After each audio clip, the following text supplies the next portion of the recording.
दिल्ली शहर की करीब 32% आबादी एक कमरे में रहती है। सोचिए कितना मुश्किल होता होगा एक पूरे परिवार का महज एक कमरे में गुजारा करना।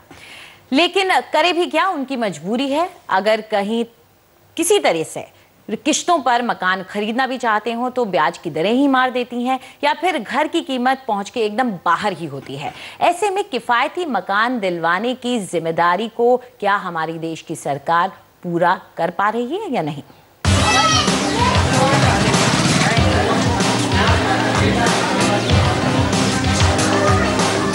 पौष कहलाने वाली दक्षिण दिल्ली के बीचों बीच बसा है संगम विहार।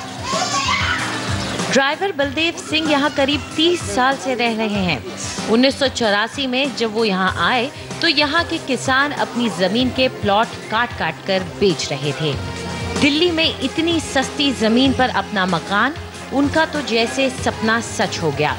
पास में जितना पैसा था सब यही लगा दिया, लेकिन आज तक मालिकाना हक नहीं मिला। वो कहते हैं कि जमीन के बजाय उन्हें रियायती दर पर सरकारी योजना का कोई मकान मिल जाता तो वही ले लेते। कम से कम गैर कानूनी तो नहीं होता, लेकिन उनके पास और कोई चारा भी तो नहीं था। सरकार की तरफ से अगर बना हुआ मकान मिलता है या बना हुआ प्लाट मिलता है तो किस्तों में अगर सरकार हमें देती, हम उसे जरूर लेते। बहुत अच्छी थे वो हमारे लिए। इसमें हमें क्या है, कुछ भी नहीं है, ना पानी है, ना बिजली है, ना सड़क है, कुछ नहीं है, गंद है एक किस्म का है। पर रहते हैं मजबूरी है हमारी। बलदेव के पड़ोसी बनी सिंह भी यहाँ सालों से हैं। उनके साथ उनकी पत्नी, 3 लड़के और उनके परिवार बसते हैं। जैसे जैसे परिवार बढ़ता गया, मकान की मंजिलें भी बढ़ती गई, लेकिन इस गैर कानूनी कॉलोनी में हर वक्त बुलडोजर के डर के साए में जीना पड़ता है। पानी और सीवर की सहूलियतों के बिना रहना पड़ता है। 8 दिन में एक बार आधे घंटे के लिए पानी आता है और वो भी खुद पैसे देकर लगाए निजी पाइपों से। नाली का पानी गलियों के बीचों बीच बहता है। घरों के पास से हाई टेंशन बिजली की तारें खिंची हुई हैं, जो बेफिक्र बच्चों के लिए खास तौर पर खतरा साबित होती हैं।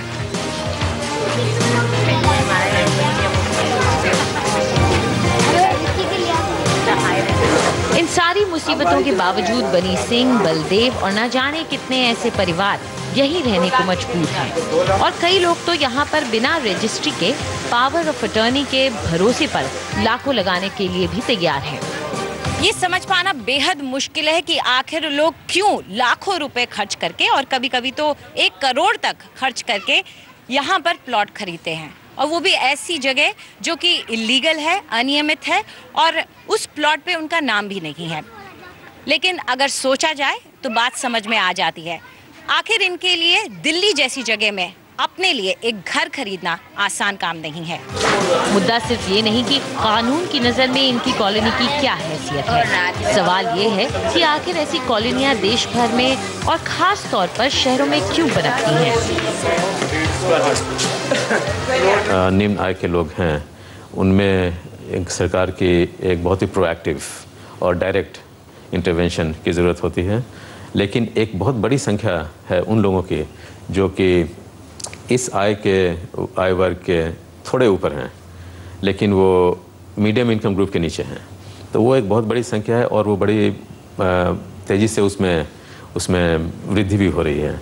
तो उस सेगमेंट के लिए विशेष तरह से वो मार्केट बेस्ड सोल्यूशन उनके लिए ज़रूरत होती है, और उन्हें ना किसी सब्सिडी के लिए वो एलिजिबल रहते हैं, लेकिन एट द सेम टाइम बड़े वल्नरेबल होते हैं वो। और जिसमें कि थोड़ी अगर प्राइस बढ़ जाती है हाउसिंग यूनिट्स की और या इंटरेस्ट रेट बढ़ जाती है तो उसमें इमीडिएटली वो मार्केट से बाहर हो जाते हैं। इन लोगों के लिए मकान बहुत महंगे हैं और घर के लोन का कर्ज लेना भी इनके बस की बात नहीं।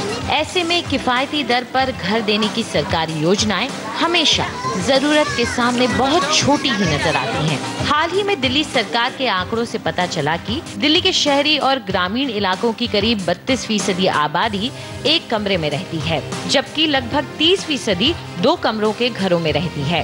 3 या 4 कमरों के आरामदायक घरों में रहने वाले आबादी का 20 और 10.4% ही हैं, और 5 कमरे के आलीशान मकान में रहने वाले महज 3 से 4% हैं।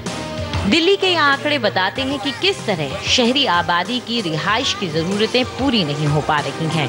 वक्त है कि इस बात को समझकर सरकार अपनी नीतियां बदले। एक तो ऐसी नीति बनानी है कि एक इस इकोनॉमिकली वीकर सेक्शन और लो इनकम ग्रुप के लोगों को दोनों घर भी सही प्राइस पे मिले और क्रेडिट भी सही इंटरेस्ट रेट पे मिले। तो ये दोनों चीज़ का ये जो एक कॉम्बिनेशन है बहुत आसान नहीं है। इन गवर्नमेंट ये दोनों सब्सिडीज़ इन्वॉल्व करती हैं और दोनों स्टेट गवर्नमेंट सेंट्रल गवर्नमेंट के लेवल पे subsidies as well as financing institutions के लेवल पे सब्सिडी। तो इसमें अलग अलग इंटरवेंशन की ज़रूरत है। किफायती दरों पर ज़्यादा से ज़्यादा मकान तभी बन पाएंगे जब निजी बिल्डर भी उन्हें बनाएं। लेकिन इसके लिए उन्हें सरकार से बहुत कुछ चाहिए। आपकी डिपेंडेंसी हो जाती है कि गवर्नमेंट की विल क्या है, गवर्नमेंट की अपनी इच्छा क्या है, कैसे करना चाहती है। अगर आज मैं इन्वेस्टमेंट करूंगा तो I am on the mercy of the government, respective government, कि वो मेरे को क्या जब मैं बनाऊंगा तो क्या उसके अंदर मुझे तंग नहीं करेगी, कंप्लीशन नहीं देगी, या मेरे को पैसे मिलेंगे उसके बदले में जब मैं दूंगा, सरेंडर करूंगा तो क्या मेरे को पैसे कैसे मिलेंगे। तो बहुत सारे सवाल होते हैं जिसके ऊपर प्राइवेट प्लेयर्स जो है वो हेजिटेंट हो जाते हैं। जानकारों का भी मानना है कि सरकार को इस मामले में पहल करनी चाहिए। प्राइवेट सेक्टर तो हमें मानना पड़ेगा कि इस प्रॉफिटेबिलिटी पे काम करते हैं। अगर जिस ज़मीन की सबसे ज़्यादा प्रॉफिटेबिलिटी देखी जाए तो वो अफोर्डेबल हाउसिंग आज के दिन में नहीं है, वो आपके लग्जरी सेगमेंट की हाउसिंग है। तो गवर्नमेंट को कुछ इस तरह के स्टेप्स लेने पड़ेंगे, जिस तरह से आपने FSI बढ़ाने की बात अगर करें हम, या हम देखें तो FSI एक्स्ट्रा दे दे, या कुछ तरह से टैक्स सॉप्स दें, तो ये देने बहुत ज़रूरी हैं अफोर्डेबल हाउसिंग को बढ़ावा देने के लिए। लो इनकम ग्रुप एक ऐसा तबका है जिसकी मौजूदगी शहरों में दिन ब दिन बढ़ती ही जा रही है।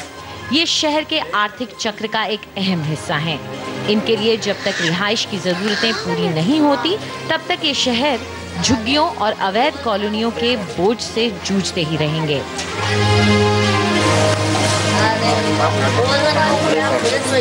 नई दिल्ली से कैमरामैन उमेश मुदुगुरे के साथ अंजलि इस्टवाल, NDTV।